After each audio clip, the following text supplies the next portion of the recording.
Welcome to The Explainer. Today, we're diving into the absolutely incredible financial story of one single generation that has, well, completely shaped the world we all live in, the baby boomers. It's this amazing tale of social revolution, almost unbelievable fortune, and a legacy that, honestly, is still being written. So you might be asking, why does this one generation story matter so much to all of us? Well, here's the thing. Whether you're a boomer yourself, a millennial trying to crack into the housing market, or Gen Z just starting out, this journey, their journey from post-war suburbs to becoming accidental millionaires, has real, tangible consequences for your wallet, your family, and your future. All right, so here's how we're going to break it all down. First, we'll get into the culture that really forged who they are. Then we'll unpack the massive property boom that made so many of them rich. After that, we'll look at how that wealth is now flowing down to the next generation, explore some of the hidden financial challenges they're facing, and finally, see how they're planning for the next big chapter. Okay, first up, the generation that changed everything. Because look, to really get a handle on their wealth, you first have to understand their worldview. And that was forged in a time of just constant, massive social and cultural revolution. So, who are we actually talking about here? We're talking about the baby boomers, born between 1946 and 1964. That means right now, they're roughly between 61 and 79 years old. You got to remember, they grew up in a world that was literally rebuilding itself from war, and they were about to witness more rapid change in their lifetimes than maybe any generation that came before them. And what a whirlwind it was. I mean, just try to imagine this. In just a handful of years, your entire world just shifts on its axis. 1964, the Beatles show up, and bam, a total cultural reset. Then you've got the Summer of Love, then you're watching a man walk on the moon live on your TV, the environmental movement is born, and for Aussies, that moment of pure joy when Australia too won the America's Cup, that unbelievable pace of change, that was their norm. All of this stuff, it created a really unique mindset. This is the generation that basically coined work hard, play hard. They cemented the Australian dream of owning your own home as the ultimate life goal. They were the first to grow up with a TV in the house, watching everything from Skippy to the moon landing. And you know what? They pretty much invented the idea of an active retirement. This whole ethos really set the stage for everything that came next. Which brings us to part 2. And this is really the heart of the story, the accidental millionaires. This is the part where that cultural dream they all had slammed right into an economic explosion. Let's just start with one number, $30,000. In 1975, that was the average price for a house in Sydney. Now, for a young boomer back then, that wasn't some crazy fantasy. It was a totally achievable goal, a lot of the time on just one income. It was the affordable foundation of that whole Australian dream. Now, let's hit the fast forward button. 50 years later, that same humble house is now worth, on average, $2.5 million. Just let that number sink in for a second. This mind-blowing wealth wasn't created because they were all brilliant investors. For most of them, it happened because they just bought a family home. At the exact right time in history, they became millionaires pretty much by accident. And hey, this wasn't just happening in Sydney. It was the same story all across the country. That $25,000 house in Melbourne? Yeah, that's a $1.5 million asset now. The little $20,000 place in Brisbane? It's worth a cool $1 million.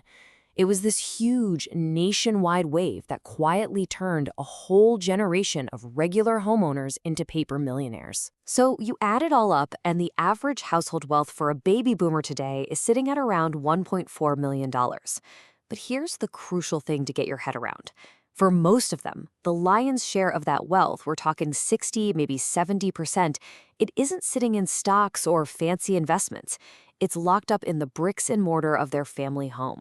Which leads us directly into our third section, a phenomenon that has a huge impact on younger people today, the bank of mom and dad. I mean, what happens when you have a generation of millionaires whose own kids can't even afford to buy a house? Well, this is what happens. The direct result of that property boom is just staring us in the face. Today, a frankly staggering 60% of all first home buyers are getting financial help from their parents just to get a foot in the door. Think about that. The very dream of homeownership that was so core to the boomers' identity is now, for their own children, pretty much impossible without a major handout. Someone summed this up perfectly. An expert said that the boomer generation has become Australia's unofficial fifth major bank. The sheer volume of money flowing from parents to children is so enormous that it genuinely rivals one of the big financial institutions. It's a bank that operates out of suburban living rooms all over the country. So how does this bank work exactly? Well, we're talking average gifts or loans of somewhere around $100,000. But it gets more complicated than that. Parents are acting as guarantors on loans, basically putting their own house on the line. Some are even buying places for their kids to rent, or they're going back to their own mortgage to release equity and hand it over for a deposit. But of course, the story is never that simple. Which brings us to a really critical paradox in Section 4, being asset-rich but income poor. Just because your house is worth $1 million doesn't mean you have cash to spend. So their finances create this really wild contrast. On one side of the balance sheet, you've got these incredible assets, a super valuable home that's probably paid off, plus a healthy super fund. But on the other side, day-to-day life can be a real squeeze. Many are living on fixed incomes, trying to keep up with rising costs for everything, especially healthcare. And the real irony? The value of their house can actually prevent them from getting the government support they might need. This whole situation creates something that financial planners call the retirement income gap. It's the difference between the wealth you have on paper and the actual cash you need to live on, day in, day out. And figuring out how to bridge that gap is probably the single biggest challenge this generation is facing as they move further into retirement. So, what are they doing about it? Let's get to our final section and look at how boomers are actively planning this next chapter, not just for themselves, but for their families too. Well, they're getting smart. This isn't about just sitting on a valuable house anymore. A lot of them are downsizing, selling the big family home to unlock all that cash. They're diversifying, moving money out of property to build investments that actually generate a regular income. And they're getting into really sophisticated strategies and estate planning to make sure that wealth is structured properly for the long haul. But of course, this next chapter isn't all about the money.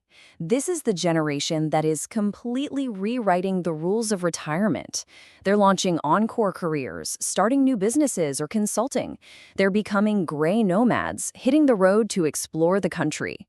Many are also stuck in the middle as the sandwich generation, supporting their own elderly parents and their adult kids, all while taking up new hobbies and even going back to uni.